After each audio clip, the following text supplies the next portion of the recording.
in every 8 women in the United States will be diagnosed with breast cancer. Screening tests such as digital mammography and breast MRI can often find breast cancer early when it's most treatable. And joining us today for Martha Jefferson Healthwise is Mary Beth Revac. She's a breast health nurse at the hospital, here to discuss the strengths and weaknesses of some of the standard screening tests used today. Thanks for joining us, Mary Beth. You're welcome. My pleasure. Well, Mary Beth, for starters, tell us about digital mammography and breast MRI and how these tools differ from tests done in the past. Okay.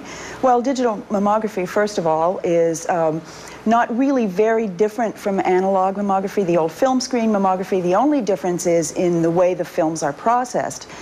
Digital mammography doesn't actually use a film. The image is put right on a computer. That makes the film more easily manipulated by the radiologist when they're doing the films. We can find out sooner if there was patient movement, so we can redo the films if we need to.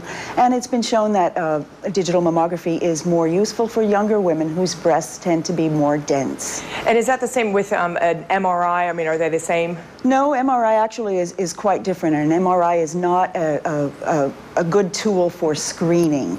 An MRI is very useful in women who are at high risk of breast cancer, and in younger women who once again have very dense breasts. An MRI is a wonderful tool in those specific situations, but an MRI is not an appropriate screening test for breast cancer. Okay, and so are there appropriate age groups then for women, or digital mammography? Does that encompass all ages? Yes, and in Charlottesville, we're lucky enough that both of our facilities who have mammography machines, both the university and Martha Jefferson, we're all digital now. Okay, perfect. Well, how are these tests done, and what should a woman, scheduled for one of these tests know ahead of time? Okay, if you're coming to have your regular yearly screening mammogram, for women who are still menstruating, try to schedule it for about 10 days after your period starts. It'll be less painful then, and it'll be easier to read.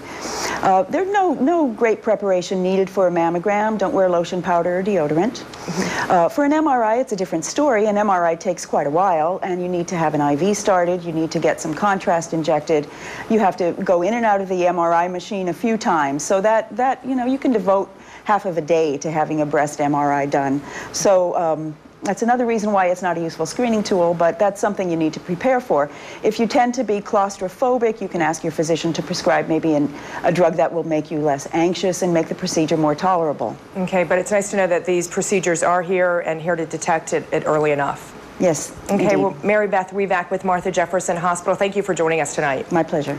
And for additional information, visit our web channel at WCAV.tv.